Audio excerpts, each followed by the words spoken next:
and build and deliver in the future. So with that, I'm going to share my screen and we'll get into it.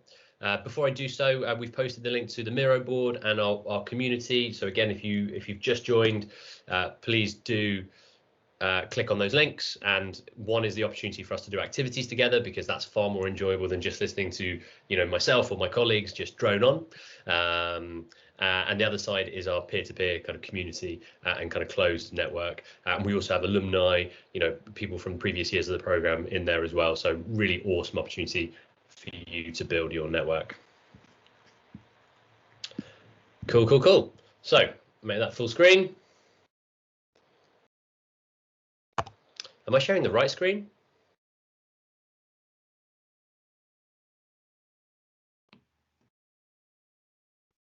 I'm sharing a full screen, right?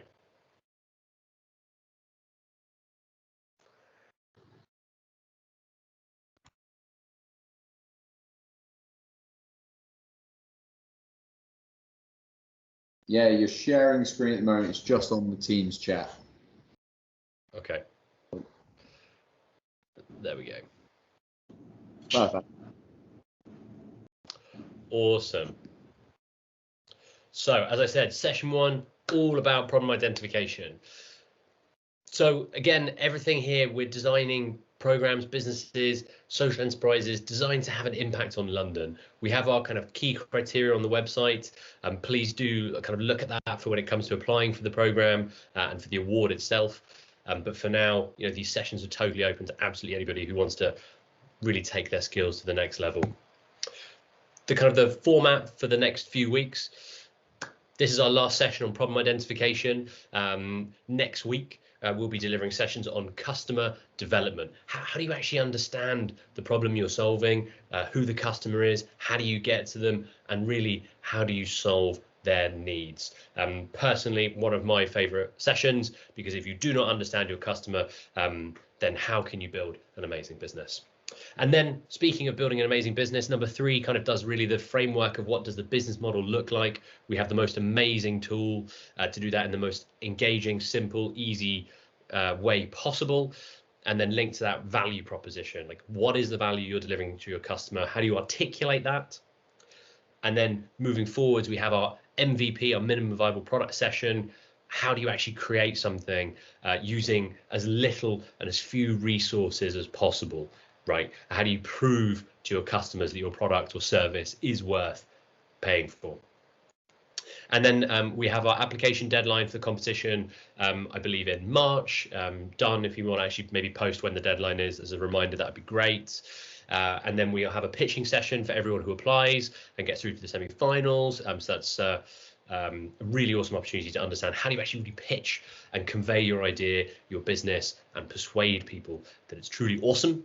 And then for the final round teams, we'll do some bonus sessions, again, around pitching, Q&A, and we'll deliver some one-on-one mentoring as well. And then on top of this, between the sessions, we have that peer-to-peer network, and we have our online whiteboard, loads and loads of resources. Please do engage with them, download stuff, work on things in your free time, send things to ourselves, send things to each other. If you ask someone for feedback, then odds are they'll probably ask you for feedback on what they're doing as well. And hey presto, you've learned some really awesome things about your business. Speaking of learning about things about your business, my name is Mark. I'm the CEO of a business called Advent. Our purpose is very much to get the absolute best out of young people by harnessing skills, passions, and attitudes in order to kind of go off and create the career, the life of your dreams, right? Be it entrepreneurship side of things, leadership development, and all sorts. I'm also the director and founder of Thrust Carbon and Awesome Trip. So Awesome Trip does what it says on the tin, has not been in operation for the last 2 years because of COVID. Very gratefully, that was a side hustle. If I was all in on that, it would have been a very difficult last couple of years. But then linked to that, with a foot in travel as well as education, I then built a emissions intelligence business called Thrust Carbon. That's been going now 2 years. We've got clients that range from the likes of the Lego Group through to Novartis and S&P Global. Again, what you'll see from myself and the rest of all of our trainers is a huge wealth of entrepreneurship experience, business building, coaching, product and project delivery across all sorts of environments and industries. And also, I will say here, it's also a reminder that, you know, when you're entrepreneurial, having a side hustle is always fantastic because it's a great way of, sometimes it gets bigger than your main focus. At the same time, I am an advocate in focus, right? If you are trying to launch your first business, please don't try and launch 2 businesses, focus on one. We get a lot of people who join programs like this with lots of different ideas. Well, sometimes you kind of got to just pick one. And again, today's session will really help with that. And then joining me today is my good colleague, Howard. Hello all, and thank you, Mark, for, as always, bringing that photo to everyone's attention. Thank you. Yeah, good to meet you all. So currently I'm based over at St. George's University. Some of you might be from St. George's. I'm overseeing the enterprise and innovation programs over there at the moment, so feel free to reach out. But previously, I've been involved in student enterprise now for about 8 years. I've ran my own startups and sprints for corporate clients, getting them going, and also worked with startups in their early stage, being their business development, getting them going, and help getting some to funding rounds. And similar to Mark, I'm very keen on trying to help everyone develop. I'm a coach and mentor in my spare time as well, and yeah, really about developing it. And Mark is the one that always sees the positive and encourages, and I'm slightly bad cop and try and take a bit of a spin on it, and we'll probe and challenge people to see and test ideas. So really focus on the idea validation and MVP stages. So yeah, if I question you, it's normally a good thing. Just trying to see if you've worked out all the areas you can cover. So yeah, nice to be working with you all today. Awesome. And then you'll notice joining us for some of the other sessions, we've got a wider team, including Laura Parr, who also runs her own coaching business and is currently selling her property business, which is very, very cool. I'm excited to see how that goes. And then also our colleague Ed Halliday, who's the CEO of another education technology business called Future Faculty, and he also wears a few hats and is the COO of another education technology business at the same time. So as I said, a wealth of experience. You'll get different kind of vibes and styles from us all in the different sessions. We're all here to help. Please do, connect on LinkedIn, keep us posted. I can't emphasize enough, if you don't ask for help, you're not going to get help. And if you do ask for lots of help, the worst that's ever going to happen is someone says, hey, we're a little busy, but we'll pass you on to someone else or get back to you another time. So with that, let's have enough of me talking and let's go to the Miro board. So if you click the link, and I'll post it again for anyone that's just joined. There you go. If you click the Miro link, you will find yourself on the page that I am currently on. This is what we call our digital studio. We have all of our resources and guides here.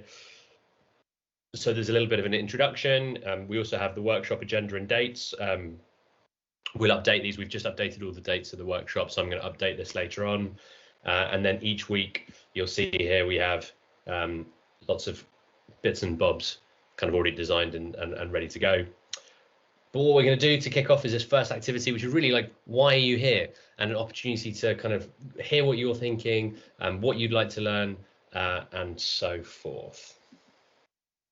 So with that, I'm going to hide question 2.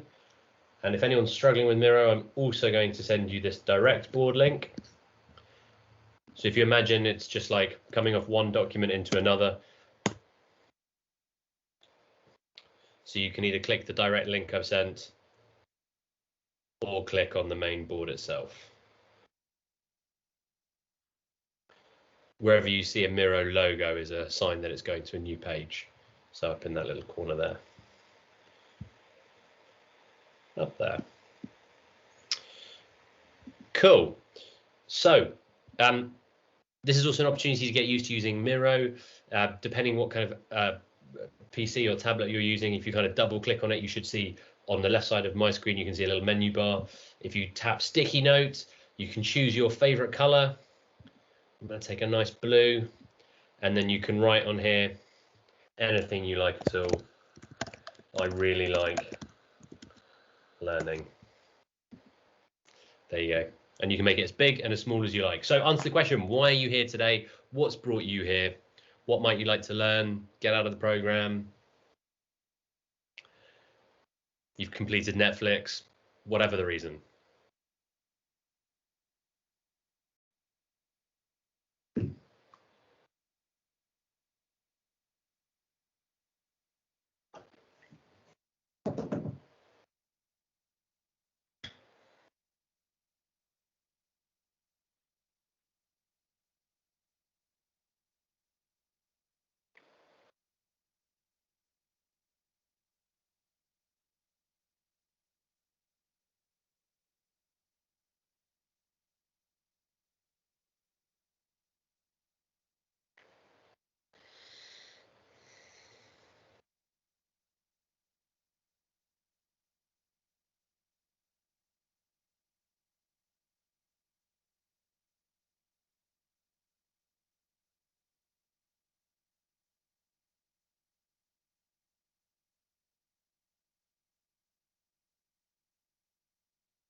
Awesome. This is great start. If you've already written something, feel free to write more. There's many ideas. I like it all.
Right, we're getting some really awesome ideas down on paper here. Lots around like the development, clarification of the idea, lots around those first kind of steps, like how do you actually get it off the ground? What's that first action? What should I be doing? Awesome.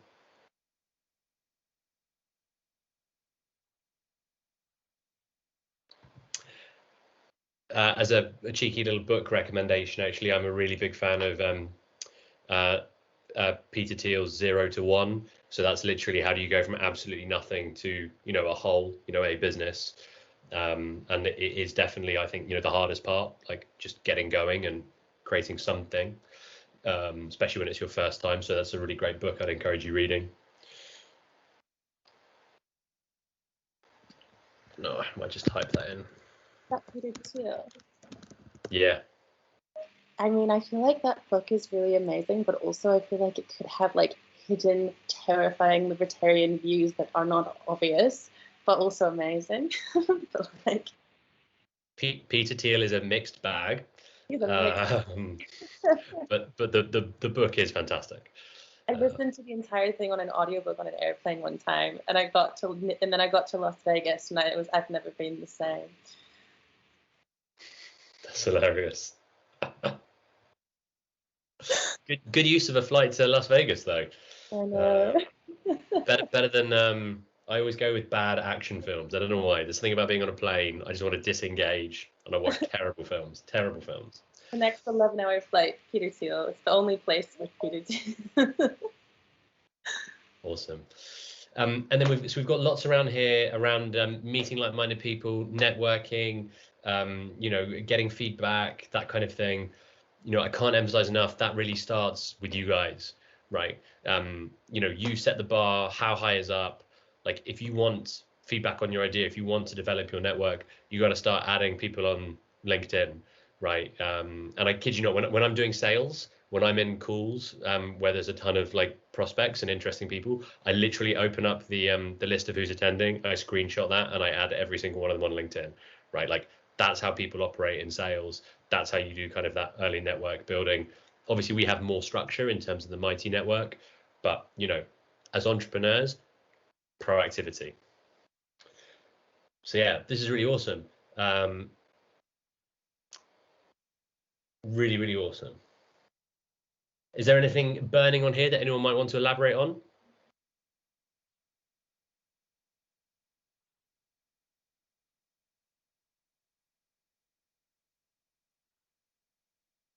Okay, very cool. In that case, we're going to move to the next questions because these are the really fun entrepreneurial ones rather than the warm-up question, if you will. So if you head down on the page, I will open this up, and here are the two big questions to really get us going. What does success look like, and what makes a great entrepreneur? So forward-thinking questions. The success, both imagine you personally and maybe also your business, if you've already kind of got something that you think you might know what success looks like. Success in Howard's job isn't the same as success in Howard's life, for example. Like, those are two separate things. They overlap, but you can have goals for both.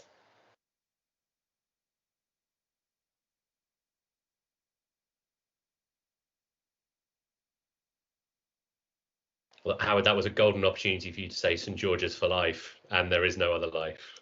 You missed it. Don't worry about it. It's okay. I'll pass through it quite quickly. Thank you for that, Mark. I was trying to think of a retort for yourself, but you know what?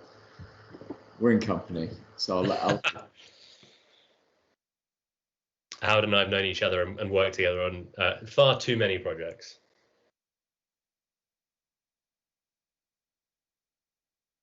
Guys, really liking it in this.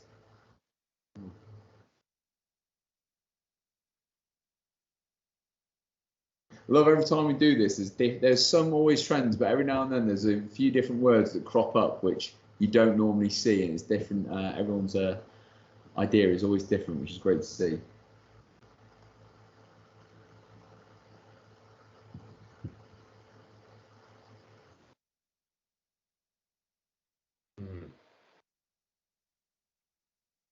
I mean, which was the word that you saw that triggered that comment, Howard?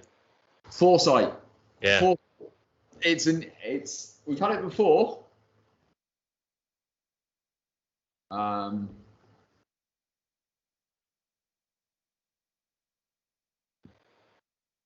Yeah, we can certainly talk about that in a moment.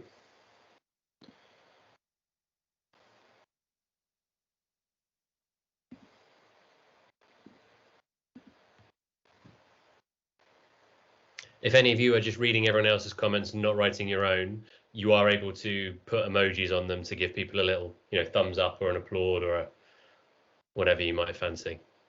Because who doesn't like a little bit of positive reinforcement?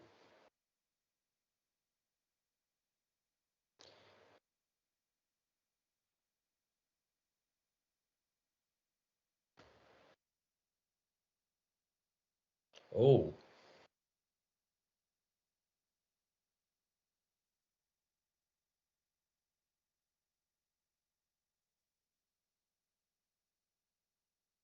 So we'll just do a couple more minutes. I think we've all got at least one or two more ideas left in us, I'm sure.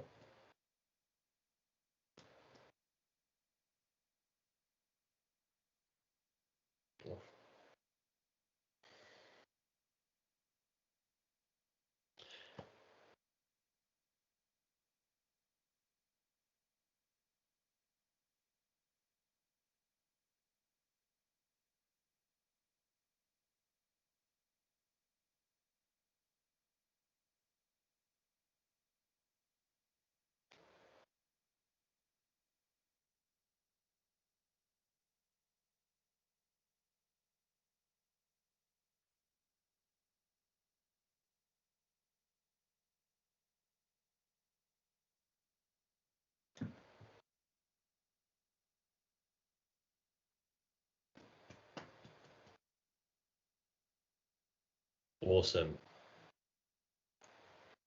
Cool. Let's start with the what does success look like? And if you're still writing, please do. Would anyone like to kick us off by explaining one of these awesome points?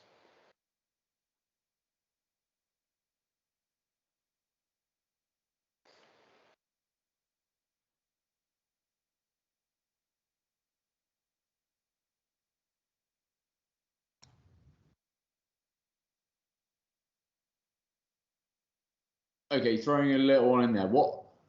When someone says positive impact, what are we meaning? What does a positive impact mean? Because, like Mark said, perspective is completely different. A positive impact for a supervillain looks very different to someone who's trying to change the world. So, what are we trying to mean by positive impact? Like, who to? Yourself, to your customers, to the world? Like, this is where we want to throw conversations out and have these ideas and throw out what you think success is. And there's no wrong answer. This is the great thing about this question. It's posed in such a way that will get you stimulating and having conversation with like-minded people. Hi, I think that would be us if it's the orange sticky note. Well, our idea is a social enterprise that would focus on transforming rundown spaces in different boroughs around London. And so that's why for us, it's making a positive impact on people's lives by changing their surroundings. And improving, public safety, and also creating more useful spaces. So that's one aspect of our project, basically. Okay, so that's really trying to make a positive impact on communities around London and through different initiatives. Brilliant. Okay, so that's a lot around the thought and the process that people put into looking at a space, looking at a community. Right, great, fantastic. Jumping to the other end of that is scale up and demand. What are we meaning there? Because that's going into a bit of the deep dive of startup. Some of the jargon which is thrown around with startups is scale, growth. So what are we meaning with scale up and demand there? That was mine. So I've got a project that I've been doing for a couple of years, but I want to scale it up, basically. Okay, how are you looking at scaling it? Through different umbrella organisations. Okay, brilliant. So here's another interesting one. Having a stable income and diverse range of sources of income. Hi, that one's mine. So I'm studying fashion, and after finishing my BA, I want to specialize in online fashion. So that's obviously like a very broad project. So I want to end up specializing a bit more and looking into AR filters for online brands, and also making my own brand with as well online clothes that you could wear as a Instagram filter. So for me, actually, I would say business is successful by just having many projects that are working and that are actually giving you some income, and just like diversifying, and yeah, that's it. No, brilliant, because how are you saying that, and what is the main point of the business? You have different ways it can shoot off and potentially generate different revenue for you, and different projects can be born out of that. So that's really exciting that you've got an overall goal, but aware that maybe the data you're collecting you can put onto another use. Brilliant. And what I always love now is freedom. So who put freedom down?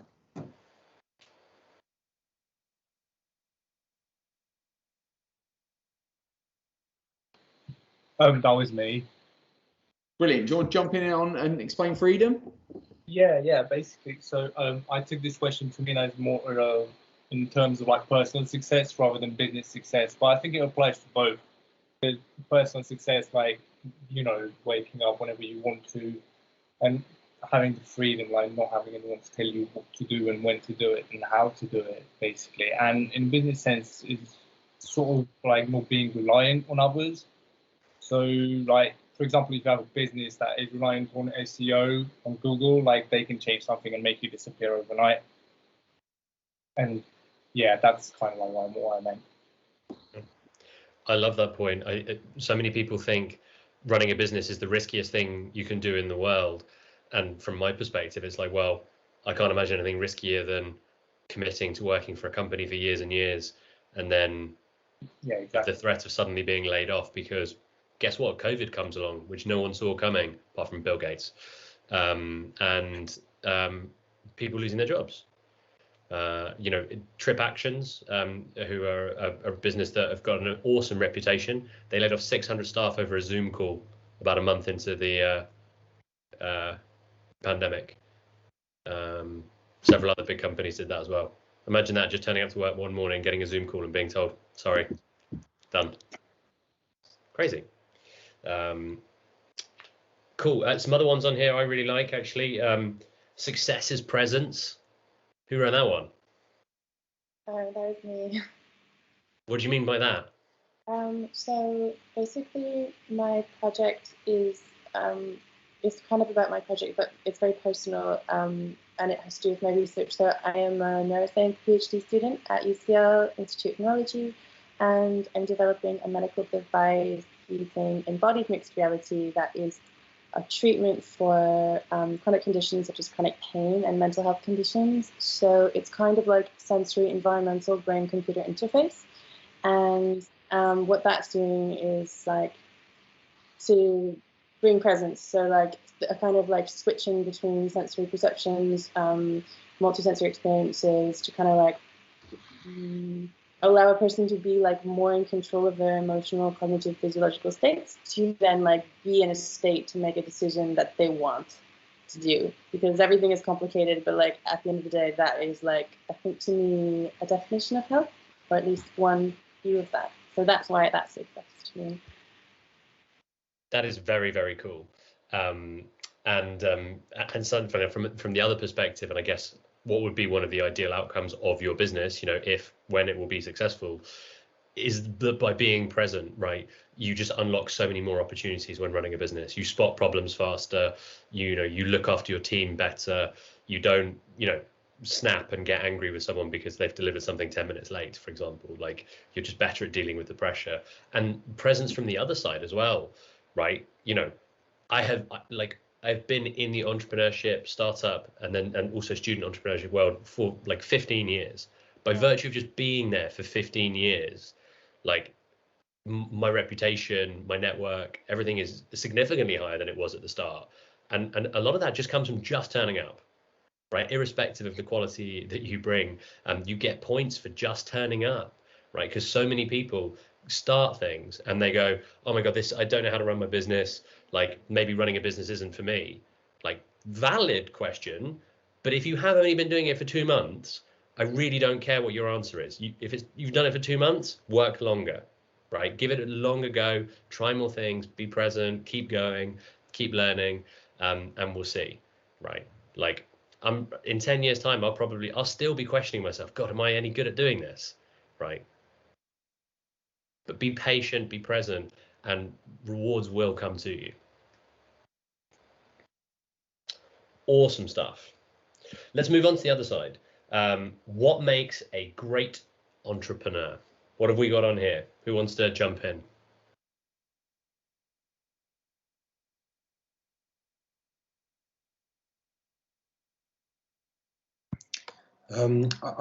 Sorry, I said not taking no for an answer. So sort of keep on working at it, and if you believe in the idea, then it will succeed. Awesome. There is so much to be said for that. If you don't exude confidence in what you are building, why would I? Mm-hmm. Right? And people say no for so many reasons, right? Like, you could pitch me anything under the sun right now, and I can almost guarantee you my answer is going to be no, too busy, I'm not interested. But you could 100% get a yes out of me if you hit any of my buttons that need to be ticked. If you can say, Mark, we can save all your employees 10% of time, like, if you tell me that, I'll buy whatever you're selling, right? But if you're explaining it in a different way, you're going to get a hard no. So awesome point. So following up on what Mark was saying there, it's really interesting. The problem solver. Now, who put problem solver? What are you meaning by a problem solver? I think that was me. I think just being able to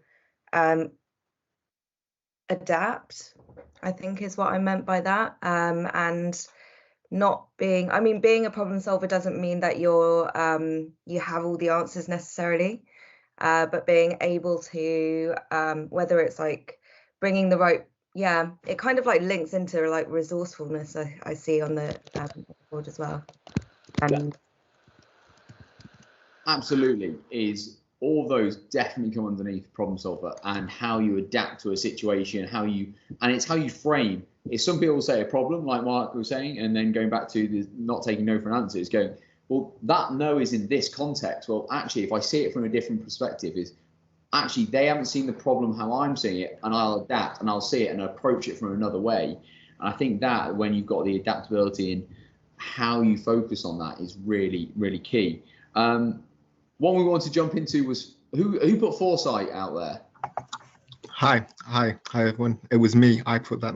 The reason why I placed that is because I feel that as opposed to being reactionary, it's important to have some sort of vision and focus, so you can sort of anticipate the market. You can anticipate things that may happen. I mean, COVID obviously it was unpredictable, but if you had certain measures in place, then you could perhaps hinder the effects of that. So that's why I put foresight. I just think it's very good to have some sort of vision in terms of planning ahead. I think that's brilliant. And one thing that's really interesting, glad you mentioned COVID there, just seeing how there's people that all are the outliers, really interesting. Wimbledon tennis tournament, they actually had the foresight. After SARS, they took out global pandemic insurance, and someone had to defend that for nearly 16 years, I think it was, after SARS in 2004. And it was about a £1.6 million spend each year that they had to defend for having that. The payout ended up being 160 million because of the cancelled event at Wimbledon. So having that foresight and potentially being the outlier and finding your data and finding that information, I think is key. It's a great point. Is going back to that taking no for an answer. If you can potentially see things, how they're evolving, and having the information that supports and backs it out, even if you're an outlier, it can really put you ahead of the game. And sometimes you will get those no's, but actually if you've supported the information and back it up, you can really, really change a lot of people's views and perspective. Awesome. I mean, when you are looking into the future as well, like the further ahead you look, the more cloudy it gets. But at the same time, like if you're wrong, you're often going to be wrong by like degrees rather than totally wrong. Like for me, when I'm looking at all the emissions work that we do in travel, the government regulation for me is just totally inevitable. 3 years, 5 years, 10 years would be a disaster, but totally inevitable. And it's written in black and white to me because I'm in these environments all the time and I'm interacting and seeing what's going on, right? But very few other people look at the industry, like the whole of the travel industry, all of transport and emissions, all of these things together. So people kind of just go, oh yeah, we're poodling along and change will come, but we don't know what it looks like. So yeah, foresight goes a long way. And if you're wrong by a bit, you're probably going to be more right than a lot of other people. And if you're crazy wrong, then, you got a fun story. If you genuinely thought the world were going to buy your, red cowboy boots that made something happen, I don't know. What's the most outrageous example I can think of? But yeah, if you come up with something wild, that's at very least a good story and good understanding, and will help with future businesses ahead. There is no better experience of building a business than building a business, right? Like it is a false concept that if you go away and work in law for 5 years, 10 years, or you go be a banker or you go do whatever for 10 years, it will make you better at building businesses. You will have more skills than you have now, like as long as you're learning and developing as a human. But if you haven't been through the process of building a business, you just don't know what it looks like. So the earlier you do it, the better your journey is going to be, and the more it will pay off in the long run. And trust the stats. Like the stats are weighted against you in terms of your business being a success. So again, like when you build 3 businesses, 4 businesses, like everything is improving. Awesome. Love the collaboration. I don't see people talk about partnerships nearly enough while building businesses. It's like standing on the shoulders of giants, right? You don't have to have revenue, right? You don't have to get people to buy your product. You just have partnership agreements, maybe revenue share once you get to revenue. But, it heightens, like, is it Ariel, you're at UCL? Yeah. Right. So if you can release research, or you can say my product is validated by the UCL neurology department, that's phenomenal, right? And that's the kind of partnership and collaboration that gives you so much weight. Otherwise, it's like, it's really easy. Like, well, what does a random 20-something, 30-something, 40-something person know about, whatever the topic is? So find easy wins and big ways of collaborating and improving your brand, reputation, credibility. One of the, maybe it's just a question, but like one of the things that I'm finding is like different people that partner in different ways. So like psychiatrists or VR developers or like web programmers or things like this. And then like one of the things for me is ethically and philosophically, like I'm really interested in like co-creation and collaborative construction of enterprise. And I'm just struggling because I don't really find like, you know, models or NDAs or agreements that allow for this kind of like co-creation that I'm believing in. And it's something that I'm facing right now, and it's like becoming a bottleneck because there are people that want to get involved, but like I don't know how to like present these. Right. So let's be clear. One of the worst things that's come out of social media is the concept between success and hard work is becoming more and more vague, right? So everyone wants massive success in the least amount of time possible, right? And even some of what we're going to talk about today is how do you have great success using the least amount of resources. There's a similar mindset to it. There's lots of awesome on one side and there's lots of downsides. Like we're painted consistent pictures of how amazing everyone else's lives are, how amazing everything is, and you work hard and this just happens. Like you don't just work hard and life is amazing. You have to work hard, be vaguely in the right direction. You have to have amazing people around you. That one is a non-negotiable. You have to be super passionate, right? And then when it comes to collaborating, it's just hard work, right? Like, you know, one day Howard is in a bad mood because he's got staff that are winding him up, and then, you know, his staff haven't worked on our collaborative project. So I'm going, Howard, why aren't you doing any hard work? And then Howard loses his, you know, nut with me, and then kaput, right? Like that's how easy it is to fall apart, right? And it's over what? Nothing, right? So when you work hard and you're super positive, like you just get this stuff done. And when you're really young and you're building partnerships, trust that you're going to do 95% of hard work and get, you know, 50% or less of the reward. But that's a trade-off that you're willing to make, or at least I was willing to make. Yeah. No, for sure, because it's like you get different mixed reviews, and they just want to like let's just make this thing like it needs to exist. Like join the team. Yeah. There's something really important here, and I know we touch on it later, is around perspective. Like Mark said, is you don't necessarily know what someone's gone through, but also right now is the world is also always playing catch up.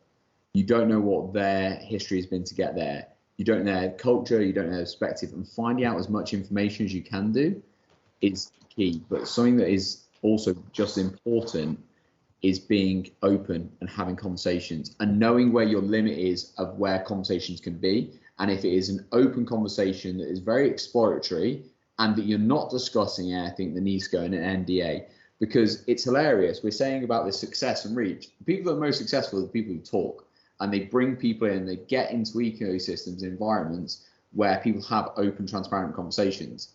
People that immediately say, I need an NDA or I need this, are quite closed off, and you normally, to a degree, probably don't want to be working with those people because they'll always be taking something. They'll always be like, oh, I need an NDA before I give you this information. Where realistically, you could probably go find someone else that will be willing to share with it and give you so much more. So it's trying to find those workarounds, and it's something we'll touch on later, but really be aware of who you're talking to, their perspective, and where they've come from. And as we have more generations than ever before in the workforce that have all grown up with different technology, different experiences. So if you're speaking to someone who is 70 or 60 in the workforce and they're a specialist, remember halfway through their career was when the internet was invented. So their perspective, how they share information, what they see as sealed and not sealed is very different to what you might be. So really got to be aware of that. Also, I'm a big believer in trusting in everyone's arrogance and ego, right? Like you're so obsessed with what you're doing that I could give you 10 business ideas, you know, that are you know, let's say guaranteed successes. You're still not going to do them though, are you? Because you're so into your idea, right? Which is part of the joy and the passion, right? So like, don't worry about people pinching your ideas.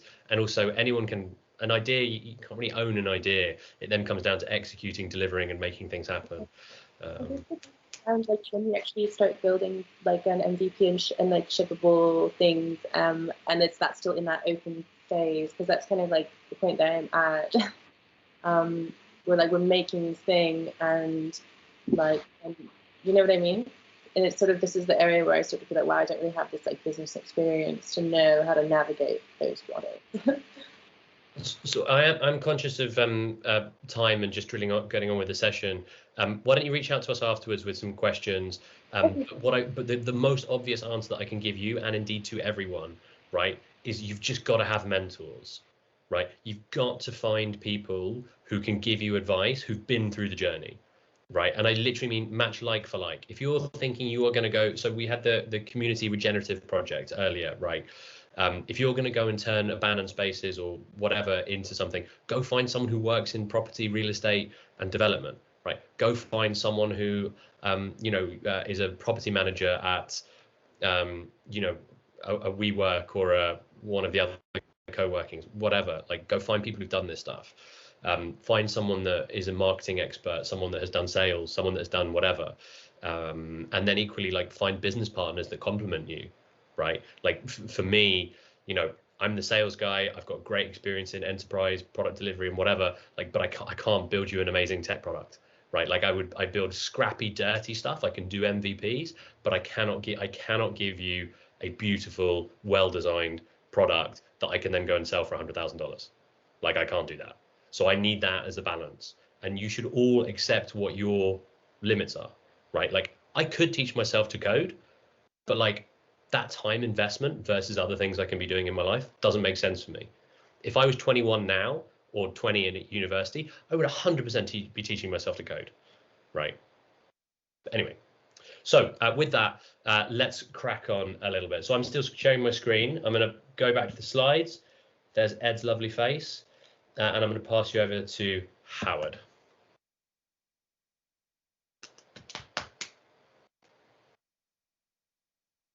Who's on mute?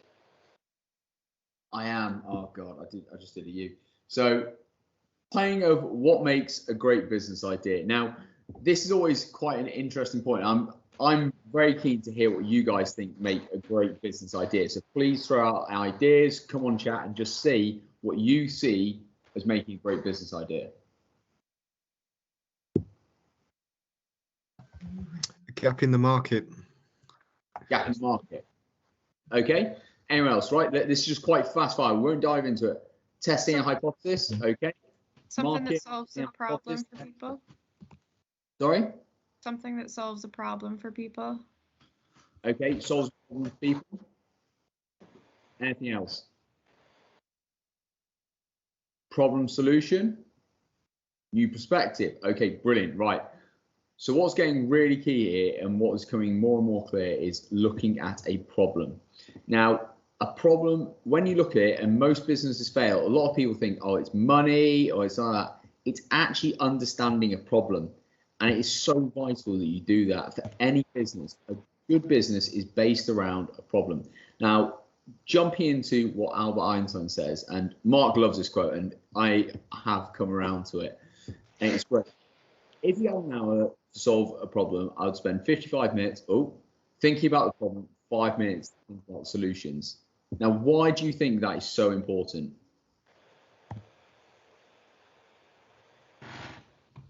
If you spend that whole hour thinking about solutions, you might just go off in the absolute wrong direction. Whereas if you spend the time thoroughly understanding the problem, there's a really good chance that you can spend the last 5 minutes really productively towards a solution that actually makes sense. Brilliant. I love when we get really good answers.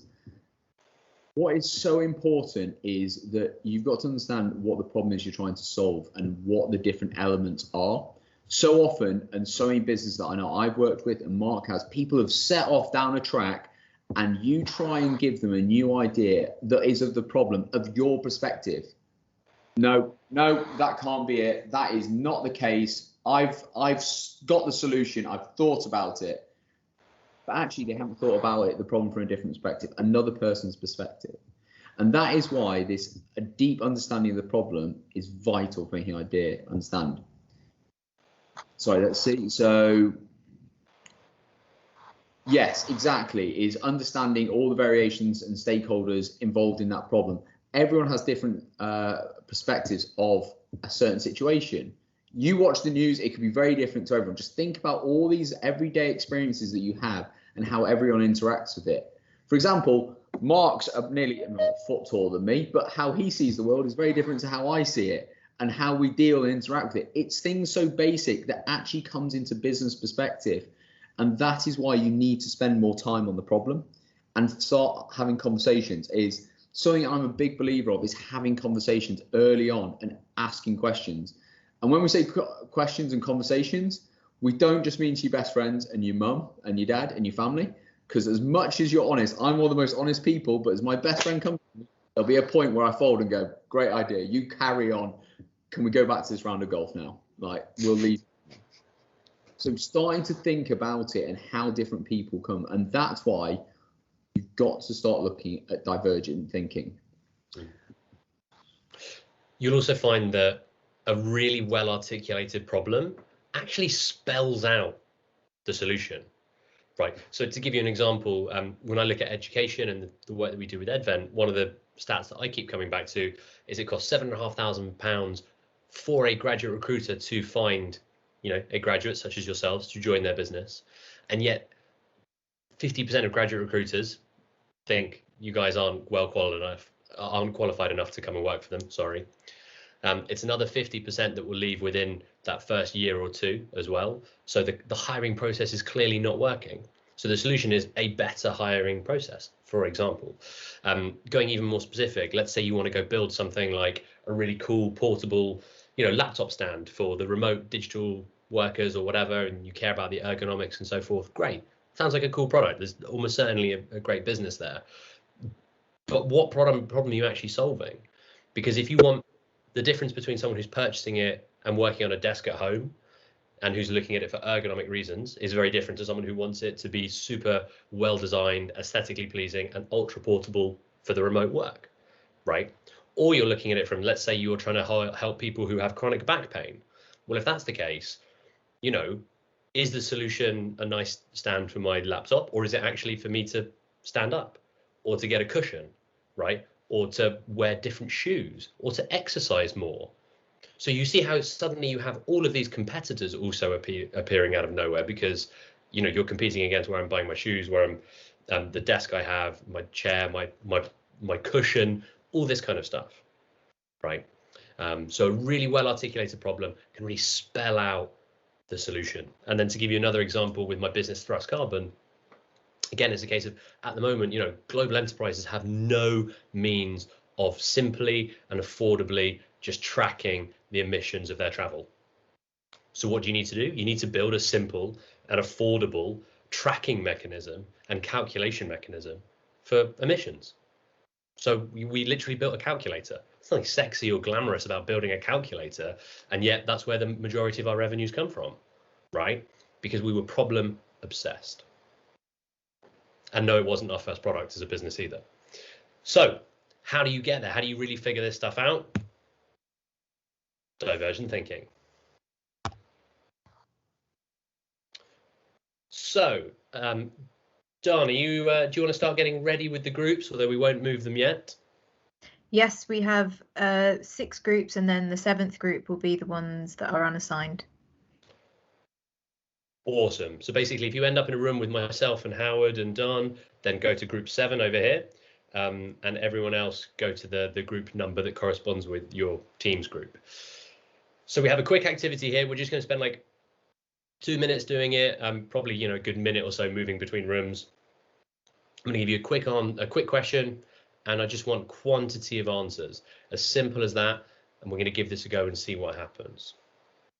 So if you're all back on the main Miro board, I'll post the link again just so you're there. Yes, the session will be shared. There's also on YouTube, there's also a recorded version of this that's just me talking into the camera, and the slides are available on the Miro board as well. Cool. Hold on, I'm going to share the link again.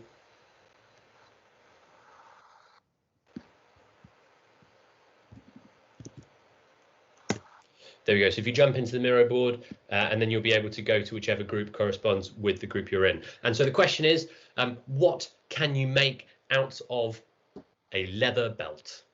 So list as many things as possible in your groups. Please chat with each other. What can you make out of a leather belt? And we'll just do this for a couple of minutes. Cool. How did you find that activity? It was kind of tough because it's a bit weird of finding another use of a product that's pretty specific. But yeah, it was interesting. Yeah. Hence why this is a skill like anything else that requires practice. Mm-hmm. Exactly. Just out of interest, when you say it's really hard to think about it because it's got a specific use, why is that hard? What is it that's making you think? Is it because your thought naturally defaults and you just go belt, or what was it potentially stopping you thinking beyond seeing a belt? I think it's more because it's been ingrained in my head since like for my whole life that object corresponds to something you tie around your waist to keep your trousers up. That it's weird to see it as another function, and if it'd be the first time I'd be seeing it, then you could be imagining all the possibilities that it would, like all its uses. Yeah. Perfect. So just on that, it's coming back to that point around perspective. If you gave that to someone that had never seen it before, you might go, oh, you know what, I can get this as tight as possible. It's a tourniquet. It could be a handle. Loads of people, when they try to wrap a blanket, pull it and then just hold that and throw it over their back, and they've got a belt and something to carry a bag on. Mm-hmm. So thinking that perspective, what you've done, and you just described it perfectly, is you've been told that is to go around your waist and hold up your trousers. That's how you see it. So then just think about how your perspective has influenced and those biases that it generates, because that is something, the more you can chip away and remove, like Mark says, it's skill, you'll start to see how much more you perceive and see things differently. Mm-hmm. Yeah. I was kind of thinking about it more from like a recycling perspective of like, suddenly we have all these belts and we're going to be like we have like many recycled belts, but we're not going to be like necessarily making as much leather in the future. So how can we like, I don't know, take something and use it in a new way for like a new product or something like that, where you might still want leather, or just like not throwing away leather because maybe it has other values. Nice. So, pop quiz. Who do you think is really bad at divergent thinking? Groups in society. Who finds this tough? Scientists.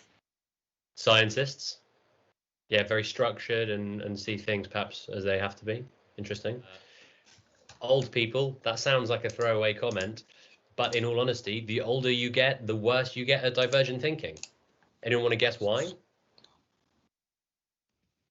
The older you are, the longer you've had to sort of settle into your habits and, you know, create mental models around the world that you live in.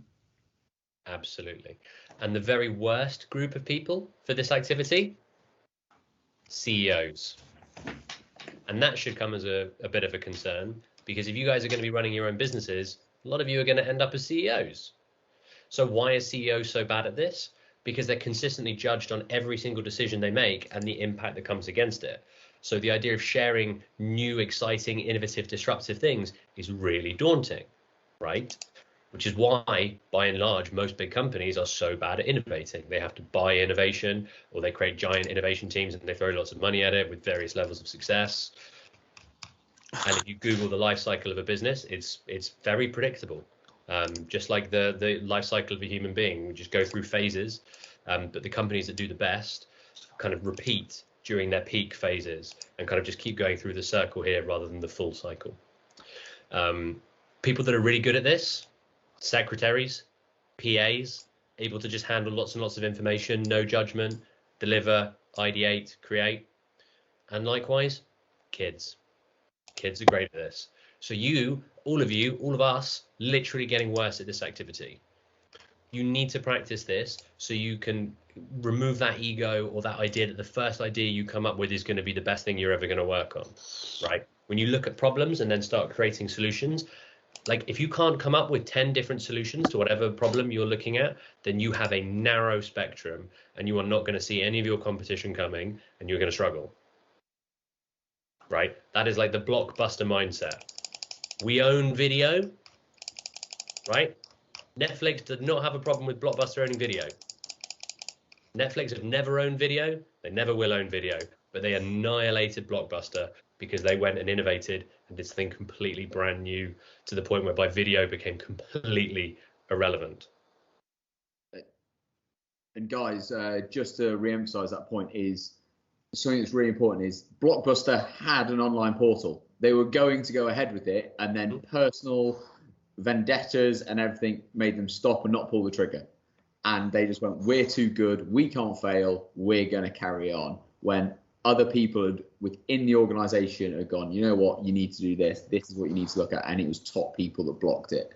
And really go back through history and look at when innovation has changed and why something has won. It's really important to see problems, how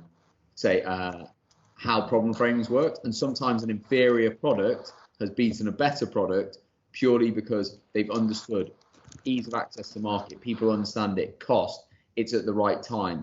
All these things factor in and just make it adopting new technology can be what's important. And then we can go from there. So that's what to look at. And also, just on looking at different ways you work through, another interesting book is Sprint, of just how the sprint process was built and designed, of how you think and prototype ideas and bringing different decision makers into a room. And that's how large companies have really changed. And hilariously, Sprint's not even 20 years old, and people are now saying it's outdated, but it is a very interesting read of how you get people and decision makers to think and pose and problem frame ideas and issues. Awesome points. And then to jump into the chat, Linda, great point about some non-neurotypical people. I couldn't be happier with the neurodiversity kind of movement and shedding a light on the unique skill sets and different ways of thinking that people can bring to the table by virtue of, brains being wired differently due to the experiences they've had in life, etc. Right? Diversity in teams is so important to creativity, right? One of the big reasons why society is struggling is because, the male, pale and stale has been the dominant, decision-making, money-holding, influential element of society, of Western society. And it does have horrendous impacts on things like, if you're using camera tracking and AI mapping, like accuracy on white men is like something like 98%, and accuracy on I remember this study was done in America. So if you're saying African Americans, was down to like 70% for men and even less for women, because they're just not putting the data through the system because they don't think that they need to, right? So we need so much diversity. And Gabriel, your wow presumably was at the Netflix comment. Cannot emphasize enough how much business you will win based entirely on whether you are a nice person, right? Do people actually enjoy working with you? Do they come back to you? Do they recommend you, right? I've had plenty of people I've worked with in the past, be it partners, employees, whatever. People have come to me and gone, hey, what do you think about working with this person? And there's a big difference to when I turn around and go, I love working with Howard. He does these things and this thing is amazing. Great joy to work with. Couldn't recommend him highly enough. Versus, yeah, they worked with me for a couple of years. We ran some projects together. Yeah, there's some good, there's some bad, overall, kind of happy.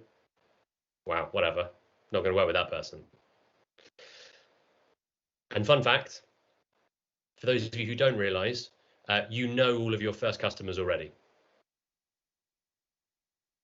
Like, to a T. Your first customers will all be friends, family, people maybe on this program, people who know you, who can kind of go, yeah, I buy into, Howard and what you're doing as much as I actually buy into the product itself, right? Because those early sales are tough. It is force of personality more than anything else.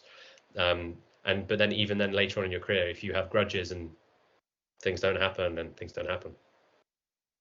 Cool. So to rattle through the slides slightly in terms of divergent thinking, the key to this really is fluency, flexibility, originality, elaboration. You need to stop criticizing and critiquing or being negative at this early stage. everything is positive. Say yes to everything, and put that "and" on there. Yes, we can make a tourniquet. Yes, we could also build something else that's around the arm, the leg. What about clothing? What about this? Have we considered this? Yes, and this. Yes, and this. And when you do that, you create such a positive, exciting environment and a startup to be a part of. It is later that you then do your convergent thinking, where you start analyzing, yes, right, we've got 50 amazing products that we could genuinely build. Which ones do we want? Like, which ones do the customer want us to create? Which ones will have the most impact on society? Whatever your kind of criteria is. If you critique people too early, they will just stop giving you good ideas, right? Like, that negativity and that criticism is the enemy of creativity, divergent thinking. Analysis comes later. So with that, we're going to do a few minutes on kind of problem statements, and then we'll take a short powwow break, quick cup of tea, whatever you like, and then wrap up the session. So problem statements are very much just short, punchy, like a sentence describing the challenge your startup addresses, right? Needs, not wants, right? No one really cares what you want. Right, like we could be the coolest business, but if you say, I want to do this, like I want to map out the human brain, I want to do this, I want to turn all these spaces into, lovely flower-filled, cool environments. Like, yeah, cool, sounds nice, but who actually cares? If you change it into the need, right, by virtue of not understanding how our brain functions, this is how, this is a big problem in society, this is a big problem, or X% of people suffer from this and this, right? Because we have a lack of community space in, London, New York, crime is increasing, social isolation is increasing, the fabric of society is breaking. Wow, if only we had a business that could solve that. Totally different. So needs versus wants. Look for percentages, numbers, quantifiable stuff is amazing. So some examples. I think I mentioned earlier, 7.5 grand to recruit a graduate, yet only 50% of recruiters are satisfied with quality, right? Imagine spending 7.5 grand on something and going, actually, this is a bit rubbish. Mind blowing, right? A clear problem. It's complicated, expensive, and labor intensive to create accurate emissions data for corporate travel. So what should the solution be? Affordable, easy to use, tech driven, accurate emissions data for corporate travel. Solution spelled out. Next one, editing videos is expensive, yet 80% of business owners rely on short, engaging videos to drive sales through marketing. So what are you going to do? Clearly some kind of automated, easy to use, maybe a web app where you just upload stuff and it automates as much as possible, right? And again, all of these are businesses that are thriving. The bottom one is run by is Veed.io, run by a couple of friends of mine who are absolutely killing it, because this is a huge, huge market where everyone wants to be creating amazing video content. So going back to the Miro board,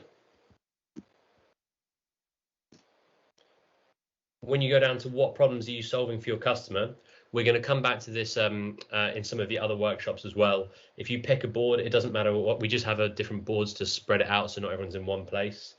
If you click on one of them and load it up, you can find a blank space, a little activity board.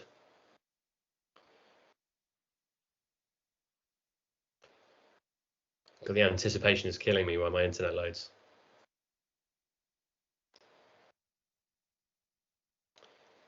And what you'll see here is just a little framework where you can start writing out really clear problem statements. Oh, there we go. That makes much more sense. So here's a nice example. The way I've written this is list out some problems. So divergent thinking, and then below that, the more refined version. So in this example, where Laura is working specifically with kind of like young offenders and things like child poverty, we've got some of the problems that link together: obesity, unequal education, fewer opportunities, poverty getting worse in the UK. Can you believe that child poverty is on the rise in the UK? It's inexcusable in my mind. Mental health problems rising under COVID for young people. So these are your starting points, and then you turn them into something like 85% of teens say they face, anxiety as a result of COVID, or 50% of young people have no access to mental health support services, whatever it might be. And you want to start kind of creating a couple of these. But this is also, we're starting this activity now, so we'll spend a bit of time on it, but also like this requires research, do this in your own time, and use this example as a starting point. And then you can kind of go off and pick an empty board. So if you've got a Jane Doe or a your name here, put your name there and away you go. Just everyone, I've just gone back onto the first exercise and there's still some people on that board. I imagine, yeah, mirrors, just sometimes people can get stuck. So I think Mark put the link back to the main board. So make sure you go there and navigate into the new page rather than just adding onto the page that you might be stuck on. Feel free just to drop a message or say something. It's fine. It's preferable you be on the actual exercise we're working on rather than worrying about just speaking up. So please just say something if you need help. And so we will, if you on the main Miro board, you can see there's a download for the slides for today's session already, and we will also share the recordings. Please join the Mighty networks as well for people posting absolutely everything. You know, stay on top of this stuff, watch this in your own time, come back to it. We also have YouTube videos as well if you YouTube the Mayor's Entrepreneurship Award or Mayor's Entrepreneur Award. Awesome.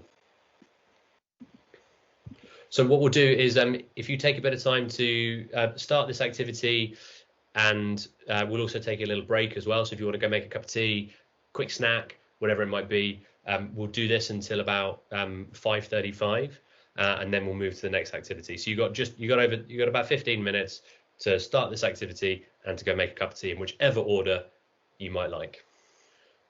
All the Miro links and the network as well, Mighty Networks, are live permanently. So you can log into these at any stage between workshops. They're not just for the workshops. You can browse the resources, you can chat to each other, particularly on the community side. And then please do use the videos as well, particularly if you have to dash off midway through sessions or whatever else it might be. Like, everyone's busy and we're getting more and more used to working remotely, right? So dip in and dip out and really look at this as part of your big picture entrepreneurial journey, right? Like, you don't have to do everything on our timeline.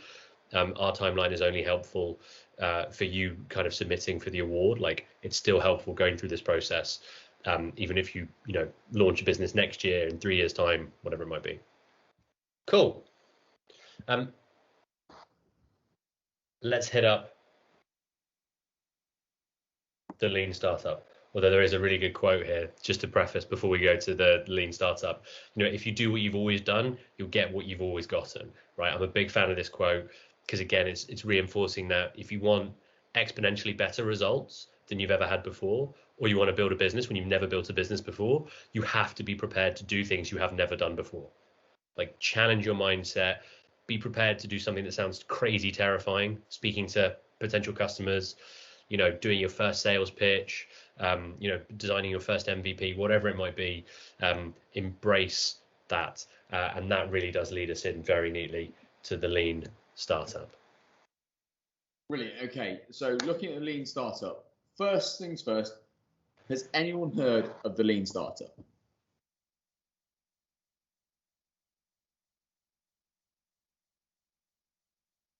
Okay, if you haven't, yes, okay. Are you able to say what you know about it?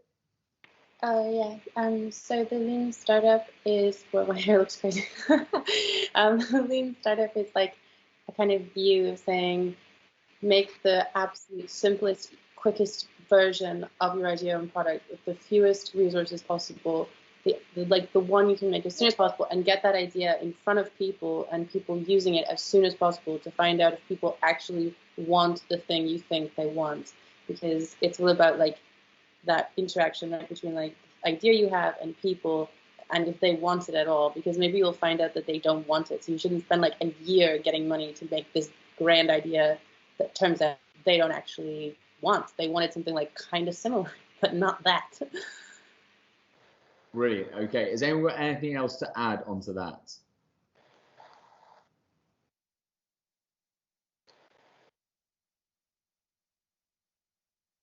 Anything in the chat? I know there's a couple of people said yes. Anything else?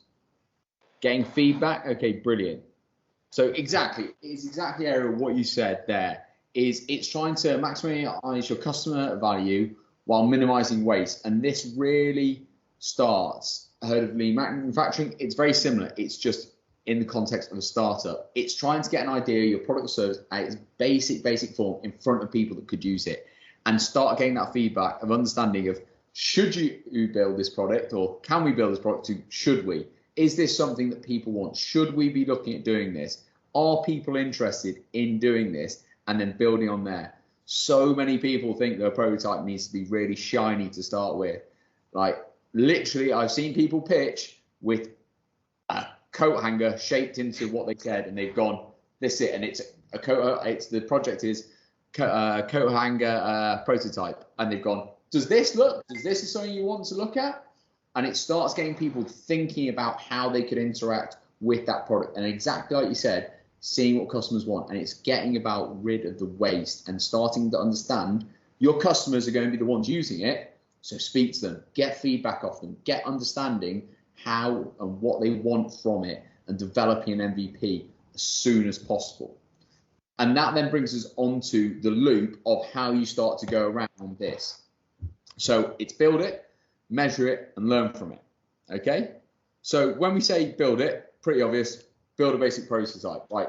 What do we think measure it means? So like surveys, or measure the response to it. How much are you selling? Do you sell it? Like things like this. Yeah, exactly. Gabriel, great. Metrics. Anyone else? Customer feedback as well. Perfect. Anything else? Keep them coming.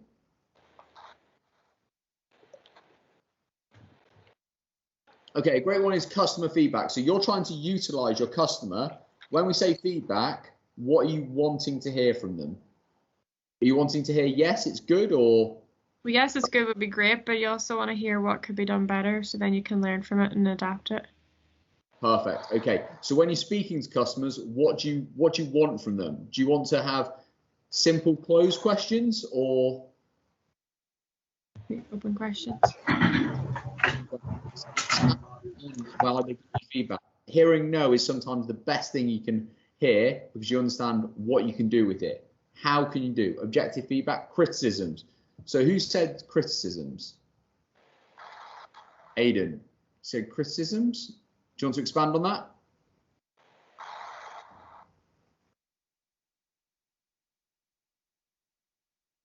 Because that's a key point coming into that. So you've measured it, you've looked at the analytics and criticisms. So what do you reckon you take back from that? If you've got criticisms, what do you need to do from it? Maybe pivoting the product according to the new needs of the customer. Yeah. So hearing what's specific to the customer, was that? No, like pivoting the already made product according to the new needs of the customer. Okay. Yeah, you can look at doing that. Great. And then you want to hear what's not working and what is and what could be improved. Perfect. That's the learn on stage. So hearing that and what they're saying, not all feedback will be great. And not if you took on every bit of feedback that every customer said, you'd have no product at the end of it. Some people panic and go, oh, I've got 10 bits of feedback. That must be in my next prototype. No, because then you will have a product that's going away, and you must hone at the end of it, have the problem, and it be problem centric around what you're trying to achieve. But getting these and working through, and then you build it again, and then you measure it again and learn it, and all these different iterations will go through. Like, I'm sure Mark can tell you how many prototypes he went through to get to his current stage of the calculator, of how many times they probably bolted on extras, and then a client went, no, we don't need that. They thought it was really cool because they're looking at this data every single day, and a client went, no. Did that happen, Mark? Oh, most definitely. And our first product wasn't even the calculator. We built a offsetting widget tool. It was only that we got so many questions around the data going into it that we realized that all the data we had was awful, and actually the data solution was required before we could implement the solution we'd created. So we went down the rabbit hole. We went backwards in order to go forwards. Brilliant. So that's going back to that idea of perspective of he was running, Mark was up and running, but everyone else hadn't even learned to walk yet. So it's taking it back and being that problem centric, but you only get to know that by measuring it and learning from your customers. So that's what we're trying to achieve with Lean Startup. Cutting that waste down and understanding, and you've got to be always looking at yourself and getting rid of the assumptions you go from. So the next one, another great quote here is, continuous improvement is better than delayed perfection. And it is imperative with startups to take this as what it needs to be.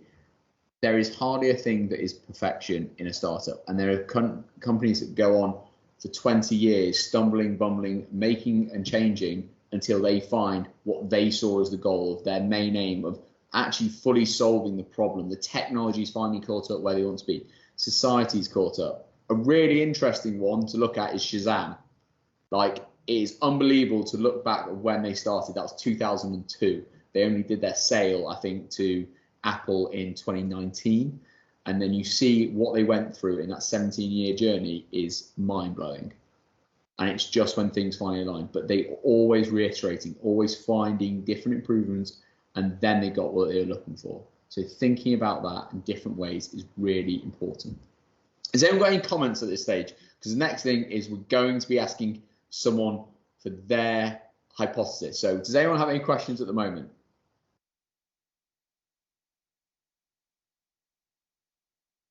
When did Apple launch their first iPhone? What was Shazam doing in 2002? Shazam, back in 2002, you could record it and then send it on a text message. And then they had a database set up that then would text you back with the name of that song. And it was through the radio and all these different ways. You'd call up, let it listen to the song, and then they would do it. iPhone, I think it was 2005, was their first, the iPhone, was it before? June 2007. June 2000, thank you. iPhone 3 is the one that everyone sees the iconic as the iPhone 3 is the one that went to first real mass production. And when you think of an iPhone, that was their third iPhone. So there's a big difference in where you look at these things and how they come about. There's a second one. It was the iPhone 3GS. Or 3G, yeah. Sorry, 3G was the second one. Then 3GS was third. Like their branding didn't make sense. They went from phone 1 to 3G because, now we're getting 5G. At the time, it was 3G. Yeah. Again, like these aren't things that you worry about sometimes because you've just got to get the product out. And they were so far ahead of BlackBerry, Nokia, all these other companies. They annihilated them. But again, Apple weren't the first touchscreen phone. They weren't the first MP3. They weren't even the best MP3 service, right? They just did it better and together in a way that most other people were doing one element or were religiously sticking to keyboards. And yeah, all the fuddy-duddies who had lots of money who were buying phones at that point all said they wanted a keyboard. Nokia, BlackBerry were not building for everyone who has a phone now. And that is that one of, they produce something that some would say is an inferior product, but yet they were always making an improvement and getting to an iteration that fitted with their customers and what they want to be achieving. And now you can hand a 2-year-old an iPhone and they'll know how it works. Mm-hmm. They will be able to go with it. And that's what iPhone have done. They've done simplicity, and that's where they went with it. Right, okay, so just moving on. Mark, on the next slide.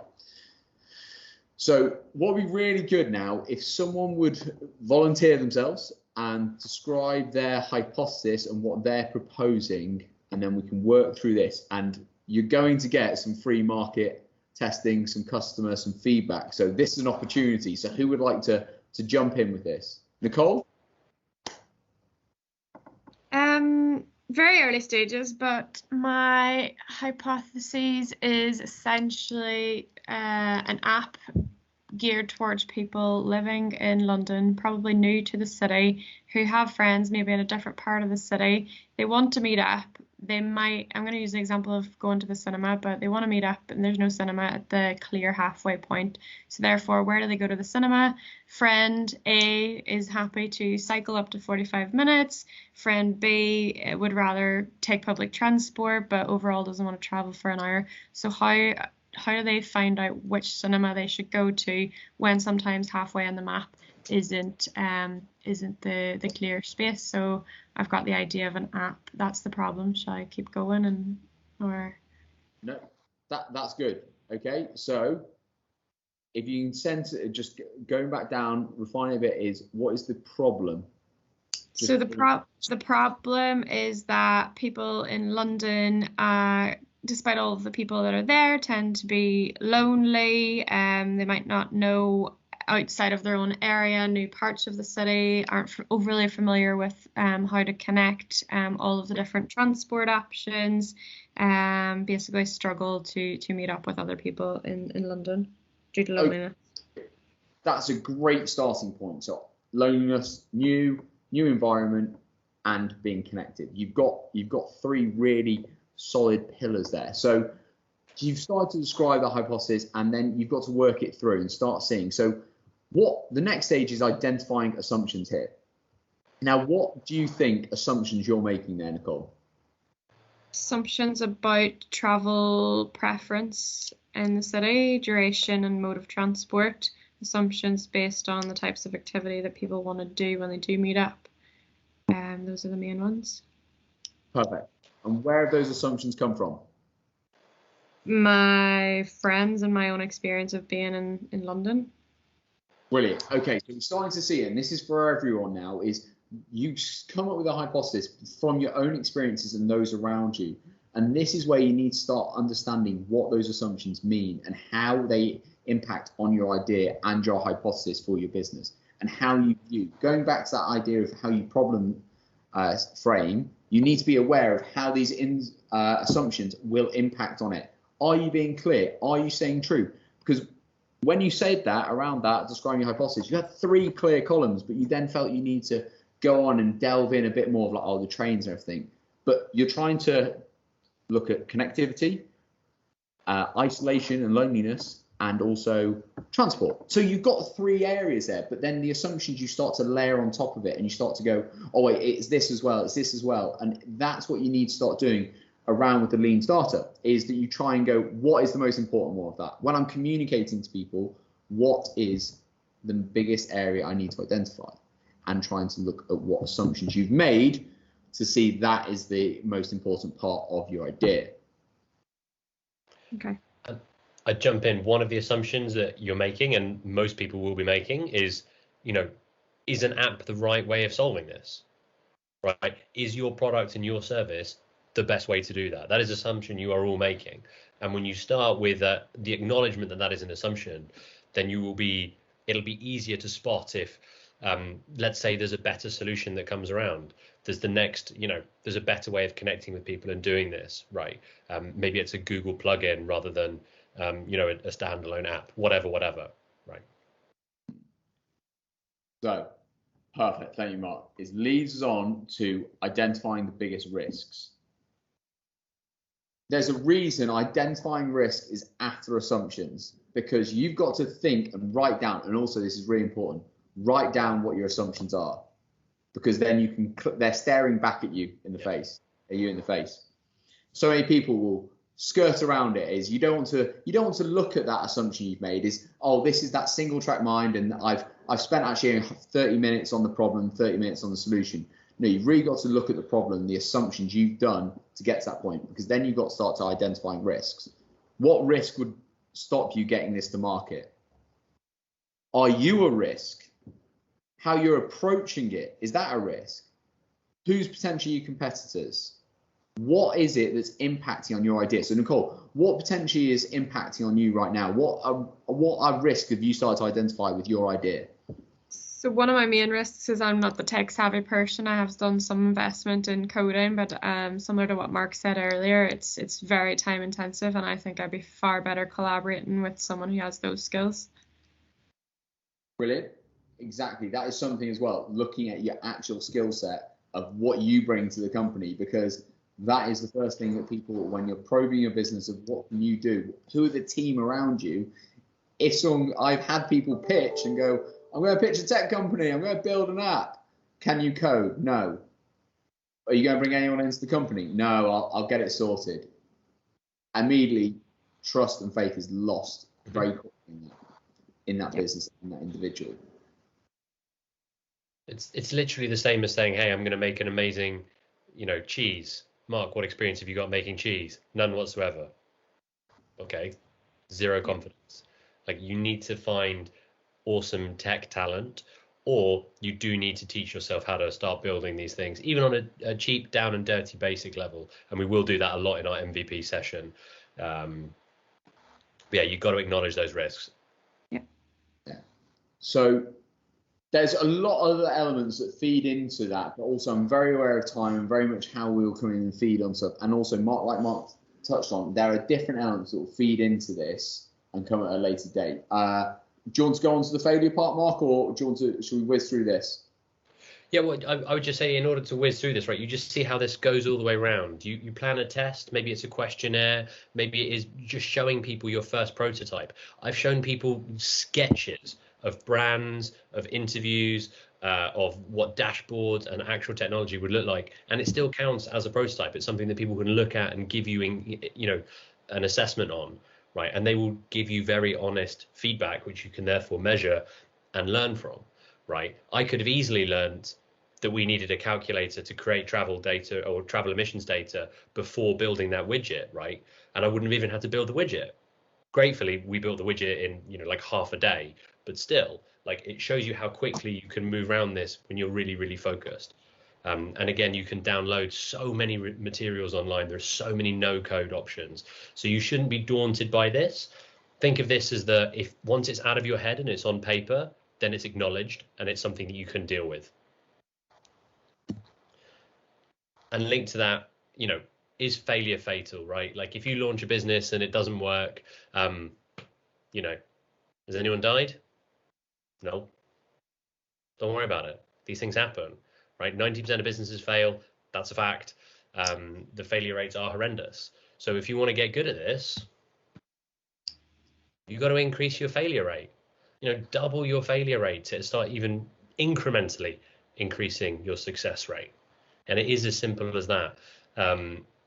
Reid Hoffman, if you launch when your product is ready, you've launched too late. One of the most famous kind of quotes out there. And then the other side of it as well, I've another lovely quote. You launch your business as many times as is necessary for it to be a success. When I built my first kind of for-profit business, it was a pop-up event space. Our first launch night, we had to cancel because we got so much stuff wrong. We just weren't ready. It would have been a disaster. And we had to call everyone up and apologize. That was fine, because the people coming were all friends and family. They all went out and hang out together somewhere else. No problem. We did about 4 soft launches before doing a launch I actually felt happy with, right? No one else remembers that. Only I remember that. So don't dwell on the failures. You learn from them. You get up and you rock and roll. And with that, we've got a really awesome video to share.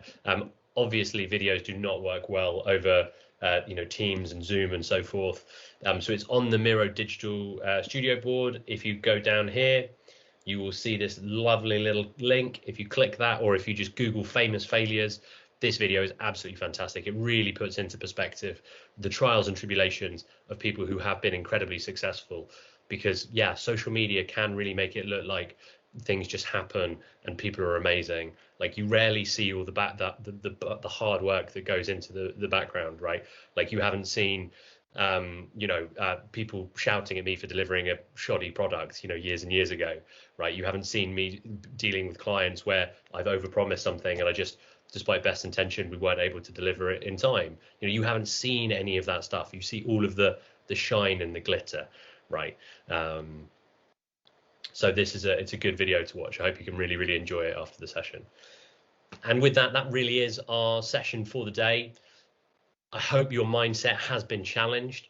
I hope this has kind of put things into perspective. I really hope you become problem obsessed rather than focused on your idea, right? When you understand that problem inside out, you will just create better businesses that actually solve problems for your customers. And if you're solving problems for them, you're improving their lives. And if you're improving their lives, you can put a dollar value on that, right? Whether you're a social enterprise, for-profit business, it doesn't matter. You add enough value to people's lives, you can charge them. And you can probably charge them more than you think you can. So, any final questions? Otherwise, we're going to wrap up. Just thank you very much. So sorry, I just want to quickly add something about the point of I don't know the person's name, but who was talking about the idea before. I know it's not very productive, but sort of one key problem I saw with it, me being from London as well, and sort of knowing the system, so I might not be the exact demographic, but if I was to plan going to a cinema or an activity between my friend and I, who might live, let's say, on the other side of London, how I would go about it would be just looking on the map, searching up cinemas, and you see them all spread around London, and then just saying and just finding one like that. So the question would be, how more efficient or how easy would it be to use that product compared to just going on Google and finding it in like 5 minutes, like the nearest cinema, basically. So yeah, and that's it. There you go. Good customer feedback. Was it Nicole or Nicola? Sorry, whose idea that was? Yeah, it was Nicole. Hi Alexandra, thanks for the feedback. I'm just gonna pop my LinkedIn in the chat and we can continue this. That's something I currently do in my life right now, but I feel like it's very time intensive. So yeah, thanks. I'll pop my LinkedIn in the chat and we can continue the conversation. Okay. Thank you. Awesome. So with that, Dan's going to post the link to the next sessions, which are next week. So that is all around customer development, right? How do you get in your customer's mindset? How do you figure out what they actually need from you? How do you influence them, sell to them, better understand them? How does that influence your product strategy? It's a really, really awesome session. Again, like when you're starting out building a business, it's so easy to be obsessed with what you want to do rather than what your customers want to do. Without customers, you do not have a business.